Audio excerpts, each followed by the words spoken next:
Hello everyone! So last week was Valentine's Day, and I was scrambling to find what to give to my boyfriend. Not only is it Valentine's Day, it's our 4-year anniversary too. Oh my goodness, time flies so fast. I wanted to make something really special and personal from the heart, and I thought that I'd share with you what I decided to make for him. I have 3 personalized gift ideas that you can make not only for your significant other, but also for your loved ones, like your friends, parents, relatives, and even for yourself. These ideas are flexible enough to apply to any occasion. It doesn't have to be on Valentine's Day, and it can also be catered uniquely to you and your creativity.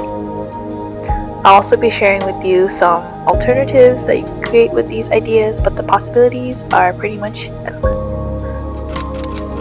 So the first idea is to make a Spotify mixtape. I got an idea from Jordan Clark on her Instagram. She is a DIY art queen on YouTube, so I highly recommend checking her out. She took a cassette case and designed a cover, including a Spotify playlist that she curated for her boyfriend. And I thought that was such a great modern take on an oldie but a goodie romantic gift, and I loved how tangible it was. The next idea is to write a love letter. And even though it's very simple, I think it's very romantic.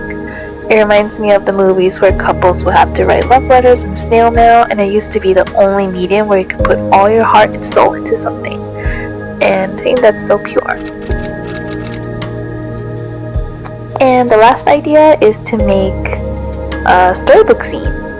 And I made one using art paper stained with some tea, so that it could give a nice aged and vintage look. And then I sewed the paper together to make a little zine and use as a small storybook. And I found a tutorial on how to make a zine by Lola Lane, and I would link that in the description below. And then I outlined the border and wrote my lines before making my drawings.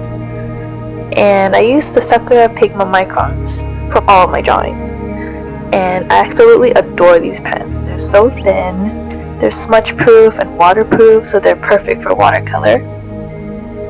This is definitely a more intensive project, but I think it's really worth it in the end if you're up for the task. It doesn't have to be a full-blown picture book like I did over here. I just thought it was really cute to do. But it could just be pages with just short sentences. There doesn't even need to be drawings in them. It can also be used to write down a list of what you love about a person on each page. It can even be used as a sticker book, or even a place to tape down any memorabilia that you've kept that reminds you of the time you had with someone. And it could be as big and little as you like. Don't overwhelm yourself. The point is to have fun, be creative and vulnerable in a space like this.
And this is the finished result, and I'm so happy with how it turned out. I accidentally skipped a page in the flip through, but I'll post the pages on my Instagram if you want to have a closer look.